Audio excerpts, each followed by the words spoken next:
I love how friendly they are. If you're walking on the road and it's just you and you see another Fijian that's walking the opposite direction, you'll always say something to them.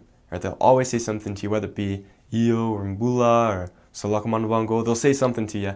They'll always recognize you. They'll always say hi to you. They'll always say goodbye to you. And they're welcoming. If you're walking in the village, it's culture to invite anybody that walks past you to come join you at dinner or at lunch or breakfast. So you're walking in the village in the morning, you'll walk past an open door, you'll be like, Mai, ngunti. And you'll be like, Unaka. And be like, Mai, look at Mai. And then you'll say, no, I'm good. And they'll be like, all right. But they'll always invite you to come eat with them. And even if they don't have anything, they'll try to find something to give you.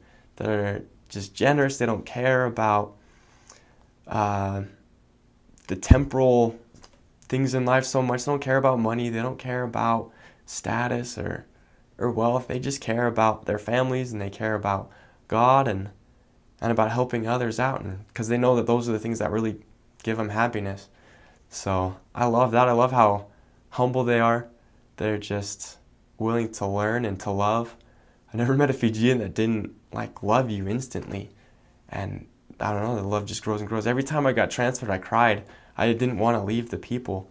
They're just so nice and willing to help you out. I don't know. I've just never met a people that were so kind and generous and wanting to do what's right. It's quite common for everyone sits on the floor. Very common. You might have a majority of your meals sitting on the floor. Your discussions will be taught while you're sitting on the floor. So if I was to come into a room and everyone's sitting on the floor, I need to get as low as possible, because I don't want to be standing over anyone or perceived as looking down on anyone. So if I come into a room and I see that there's a spot to sit on the opposite side of the room, I'm going to come in and I'm going to bend over, hunch over, try to get my head as low as possible to someone sitting on the floor, and I'm going to say chulo, which is excuse me. So I'm going to say, and if there's happen to be 10 people between me and that one spot on the other side of the room, basically I'm going to say excuse me, until I get to that one spot, and then sit down and fold my legs, Indian style, cross my legs and sit down. So it's just chulo, excuse me. Another thing is you don't touch anyone on the top of their head. So it might be customary here you see a little kid and you pat them on the head. Over there, don't touch anyone on the head. You're not going to pat anyone on the head. So respect is very key. You don't want to disrespect anyone. You want to be coming into a home, be as humble as possible. If it's mealtime and there's something that you may not be fond of for whatever reason, do your best to set your pride aside and your taste buds and eat what they offer you, because this might be the best that they have. And so kind of put your pride aside and for me it was fish. I wasn't a huge fan of fish, but in Fiji, fish is a regular part of the diet. And there's a few times I had to set my pride aside and eat some fish. I like fish now. I've kind of gotten over that. If there's any sister missionaries, this probably won't be a problem that you'll deal with, but because your skirts will be long. But if you're female and you go into a village, maybe this is more if you're on vacation, if you ever go back on vacation, if you happen to be wearing a pair of shorts, that's a no-no. Make sure you have a long skirt that you can cover up. So if you, for instance, if you're on a P day and you're going to go, you might go into a village or a service project or whatever, just make sure you have and just a long skirt to cover your legs all the way down to your ankles. You'll see that in the village a lot. A lot of the ladies, they'll wear long Even in the cities, just long skirts, all the way down to your ankles. What I love about Fiji was the people, how patient and accepting they were. And I mean, it's been 7 years and I feel like I have a little bit of the language left. But I also feel like once I get starting talking to people from Fiji again, the language just kind of flows back because I don't feel pressured to have it perfect. I mean, to me, Fijian's always been more of a storytelling language. So that coupled with how patient everyone is, syntax doesn't super matter, at least for a Valangi like me, huh? See, I was born in Fiji. I used to be dark, but then I showered with some granola, then I became white, eh? What else? Man, the weather there was pretty great. I was always out in the bush and just constant wind breeze and 85 degrees constantly, 100% humidity, and I loved it. I mean, I've put on a lot of weight since I've been home. It's mostly because I don't eat super well. I miss the fish from Fiji. I miss the tapioca and the dalo and tavatali na namulolo, patake na koli. And man, it's kind of hard to describe what living in Fiji, how it impacted my life.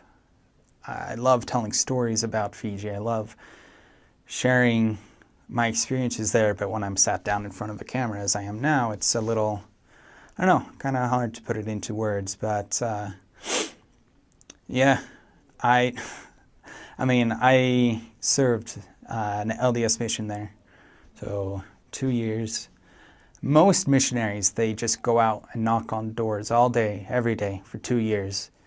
And I'm really glad I didn't have to do that because you just go and, I mean, even if people aren't really interested in the message, we're able to sit down and just talk about the gospel, talk about Christ and all these fantastic things.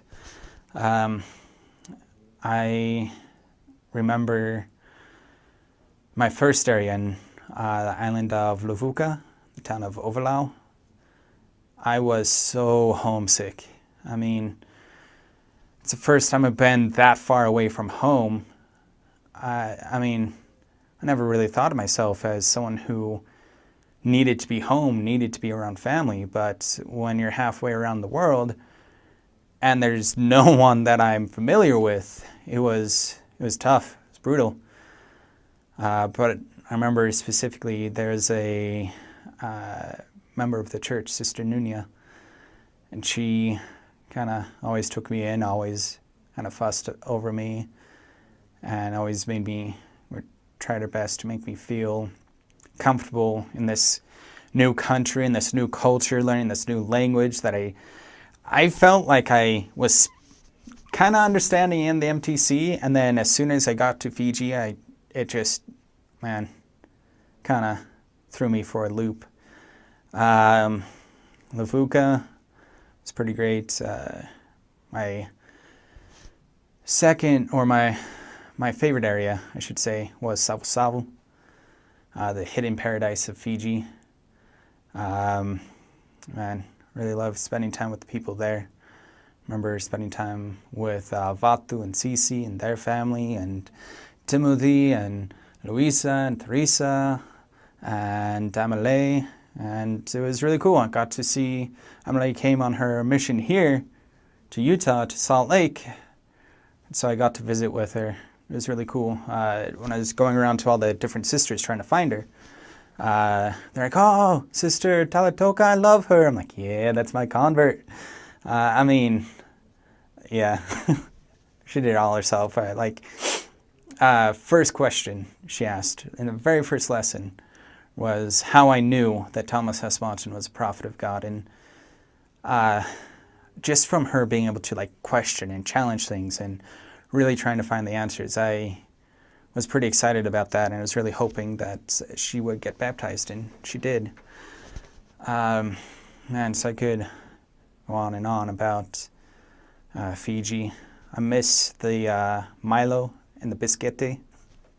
Speaking of bisquete, man, reminds me of the Rotumans, how the missionaries came out and gave them biscuits, and then they're running out. They're like, man, what do we do? So they planted the bisquete, and it absorbed the water. So when they looked at it, they saw it was growing, and they're like, the bisquete level. There was a Rotuman family in Tavua that I always spend time with, Brother Amoy and his son Graham. And they, I loved bringing up that story with them. And then they'd punish me in possibly the worst/best way. First, they'd give me a big old plate of food, and finish that. Then they'd give me seconds, and I'd finish that. And then they'd give me 3 bowls of ice cream. And they'd be like, the Jenkins can't leave until you finish your ice cream.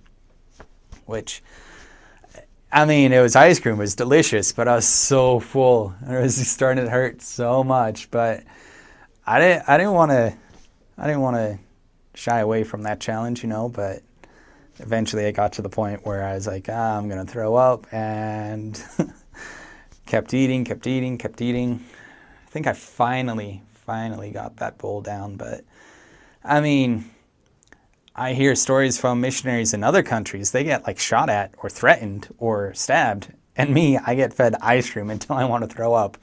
So, and also, man, remember how I talked about tracting? Didn't super happen a lot in Fiji, because you'd go over to members' houses and they'd always have a family member over, and they'd take the lessons, and then you could go over to different friends of theirs or family of theirs, or they'd come over to their house. So really, tracting, as in door to door, didn't so much happen for me. I mean, we did walk from appointment to appointment, but generally that walking was along the ocean, the Pacific Ocean, which is beautiful. My last area was Rambi, and that place is so beautiful. I mean, the locals always refer to it as Remember a Beautiful Island. That's how you spell Rambi. And I remember just paid about 50 cents for a coconut. I was just drinking coconut water, which is the best. It's so delicious. And then I was just walking down the street with my companion to our next appointment, and realized that that is the American ideal for a vacation. I mean, walking down the Pacific Ocean, drinking a coconut with breeze in my face, it's like, people pay thousands and thousands of dollars, and here I was. I mean, I was paying out of pocket to be there to serve people, but that was a pretty nice perk. That was a really fun time in my life. I feel like it really helped me to gain perspective on life. There's a lot of service that I did, a lot of things that I learned from the Fijian people that I would never have been able to learn unless I had gone on that LDS mission.